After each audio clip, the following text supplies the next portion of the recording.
The Vice President of the United States flying into Bogota, Colombia today to meet with leaders of the Lima Group, including the President of Colombia and the interim president, the man the United States of America and most of the free world recognizes as the President of Venezuela, Juan Guaido.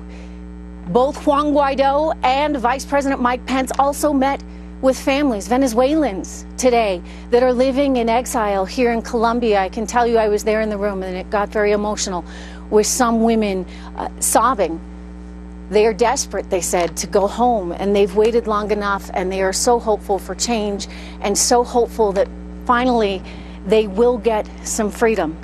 But it's challenging, and Nicolas Maduro has really not made things any easier. Just over the weekend, we learned that 5 people have died.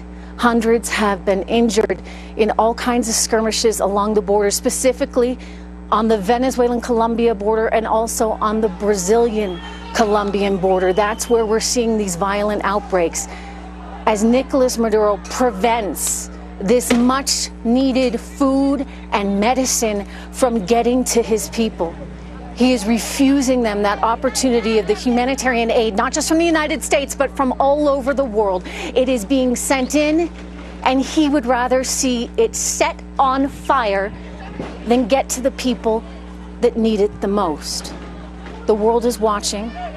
The world cares, especially the United States of America. Here is my exclusive interview with the Vice President, Mike Pence. Well, welcome. It's good to see you this time in Bogota. A lot's been going on. Thank you, Trish.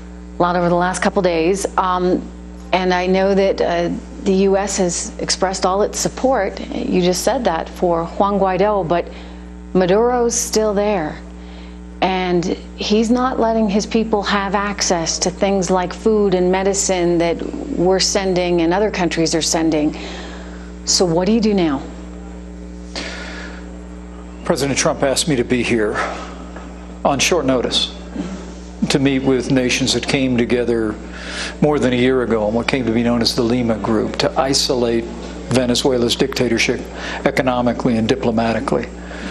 And in the wake of the brutality this weekend, where literally the dictator Maduro was dancing in Caracas at the same time that his henchmen were burning truckloads of food and medicine, I believe has only steeled the resolve of the nations across this hemisphere and around the world to stand strong in our conviction that Nicolas Maduro is a usurper. He has no legitimate claim to power, and Nicolas Maduro must go. Okay, I hear you, but how do you get from there to him actually getting on a plane and leaving? And making room for the interim president, Juan Guaido, and free elections? Well, this is all a process. And from the first days of this administration, President Trump made it clear that the United States of America was going to stand strong for freedom in Venezuela. We've sanctioned more than 50 individuals in the Maduro regime. In recent months, we actually sanctioned Venezuela's oil company, PDVSA. And today we called on nations across our hemisphere to join us in sanctioning the principal source of revenue for the Maduro dictatorship, and that is the oil stream that comes from PDVSA. But we announced today additional sanctions. More nations today are recognizing the legitimate president of Venezuela is President Juan Guaido. And I truly do believe that despite the brutality of this last weekend, where 5 innocent civilians were murdered, where truckloads of medicine and food were burned, that the momentum is on the side of freedom. The momentum is on the side of those precious families I just met with, that soon freedom will be restored in Venezuela.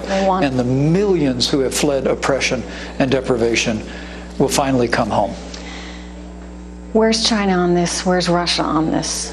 We called today on nations that have been standing with the Maduro regime in the wake of the brutality this weekend to reconsider their position, to no longer be willing to endorse a regime that literally murders civilians, that dispatches henchmen that have been trained by paramilitary personnel from Cuba who literally opened fire on civilians this last weekend, and to say we urge nations around the world who've been willing to stand with Maduro to step back, to look at what happened this weekend, to look at the rise of the freedom movement within Venezuela all across this hemisphere, all across the world, and join with us. I mean, do you feel that there is some dialogue that can be had? I think it's important and noteworthy that we haven't seen Vladimir Putin out grandstanding and saying, you know, I'm with Maduro. But nonetheless, we haven't heard him say, I'm with the U.S. on this. And historically, he has always been Maduro's supporter. So how does that change?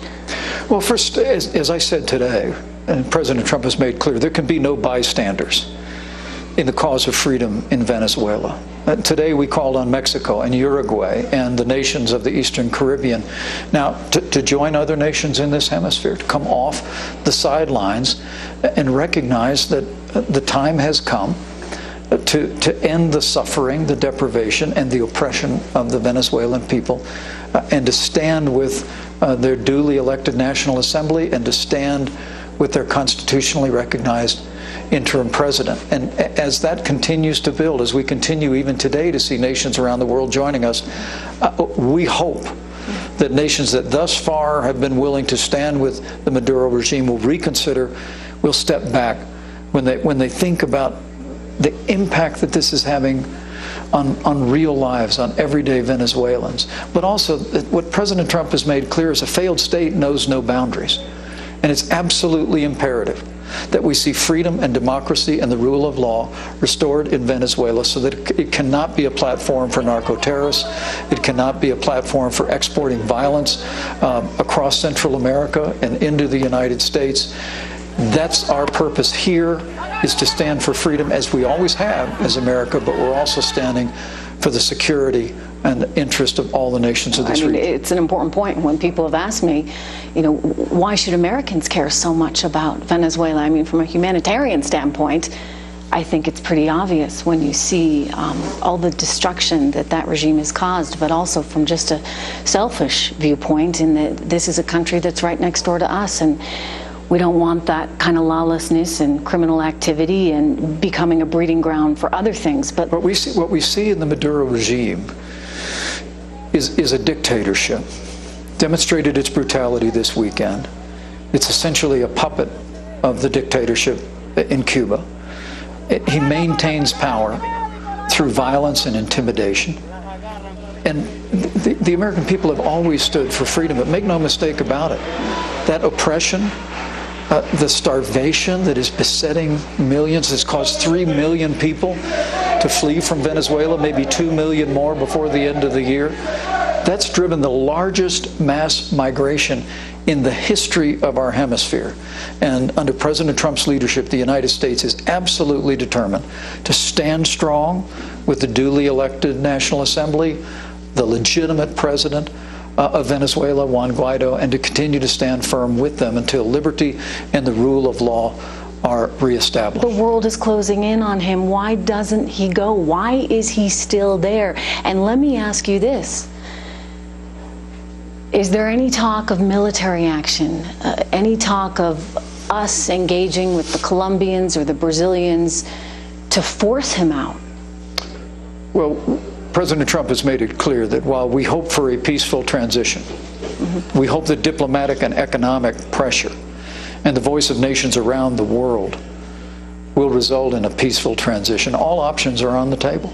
Did you discuss military action today? We're simply not going to allow a regime that terrorizes and oppresses and brings such deprivation and poverty to its people to continue to prevail in this hemisphere. We're going to stand strong, but we really do believe that the momentum is on the side of the freedom-loving people of Venezuela. When you look at the family of nations that are coming together almost every day, that we do believe that by continuing to put more economic pressure on the Maduro regime, and also sending a very clear message which the President had me do so today, to members of the armed forces, that the United States of America stands with President Guaido and the government. We're prepared to extend amnesty and embrace any members of the armed forces of Venezuela, who now almost 200 have defected, to come to essentially come forward to embrace freedom and the rule of law in their nation. They're afraid to, though. But we've made it clear. They're afraid to, because they feel like if I do this, then I've got a good shot at those colectivos, you know, tracking me down and hurting me and my family. And so he has manipulated that population with fear. What is it that you can do, the U.S., the world can do to say, hey, it's okay? I mean, I know you're expressing that message, but I think it's hard to get out to everyone there because of his stronghold. Our message is very simple. To the people of Venezuela, including members of the armed forces, the United States of America stands with you if you will stand for freedom. Okay. That it's time. It's time for members of the armed forces to look aside from the mask-wearing terrorists that make their way through the streets and threaten violence, to look aside from the brutality of the Maduro regime, to think of their children, to think of their families, to think of their country and their future, and to step forward and to become a part of a movement that I believe with all of my heart will soon bring freedom to the people of Venezuela. You say that this is a movement, and it's gaining so much traction, and there's so much energy right now. How long does that energy last in view of the sanctions? Because you have people that are starving, that are, you know, desperate for food, desperate enough to sign up and promise Maduro that they'll vote for him if they can just get a box of food to feed their family for a week. So in this interim period, while you're waiting for him to make the right decision and take his exit, stage left, what happens to the people that are suffering under the sanctions? Well, the United States has shipped hundreds of tons of aid, and I spoke today to President Duque about moving more resources to the border of Venezuela, pre-positioning food and medicine. We'll continue to press to see that aid make its way in to the country. But make no mistake about it, the United States of America, our allies across this region, in the Lima Group, and frankly allies in this cause around the world, are not waiting. We're going to continue to bring more pressure to bear, more economic pressure to bear, more diplomatic pressure to bear on the Maduro regime. And I believe with all of my heart that the day will come when Venezuela will once again be free. Oh, the people would love it. Let me ask you, what's going to happen to the 5 Americans that are being held and have been given no trial, no court date by the Maduro regime? What will happen to the 5 American hostages? We demand justice for any American that is incarcerated anywhere in the world.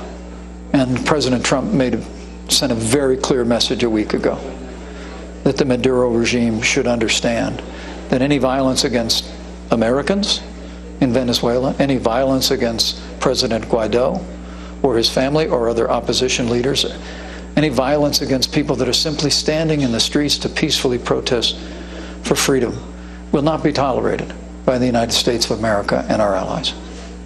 What does that mean, will not be tolerated? We're going to continue to stand strong. And Trish, I have to tell you, I couldn't be more proud of the leadership that President Trump has brought to the world stage on behalf of freedom in our hemisphere in Venezuela. Literally from the outset of this administration, President Trump made it clear that the collapse of Venezuela into dictatorship and oppression and deprivation was unacceptable to this administration. And he's marshaled the resources of the United States. He's marshaled the economic power of the United States. He's called together the world community. And we will continue to do that until Venezuela is once again free. Just one technical question before you go. Juan Guaido was not allowed out of the country. Maduro said, you can't go. He went anyway, and he's here with you today. But he's going back, and he needs to go back. The people want to see him there, and he needs to lead that movement. How does he get back in? And how does he not wind up getting picked up and thrown in prison by Maduro, who says, you violated the rules?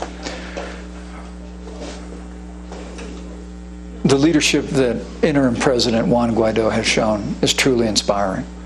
His willingness to come and to stand with Venezuelan people outside the country, to stand with a convoy of aid and medicine and demand that it be brought into the nation, was an act of personal courage. And as he returns to Venezuela, we're confident he'll continue to demonstrate the same courage that he's demonstrated throughout, to continue to stand firm. And as he stands firm, the United States of America will stand with him. You heard the Vice President saying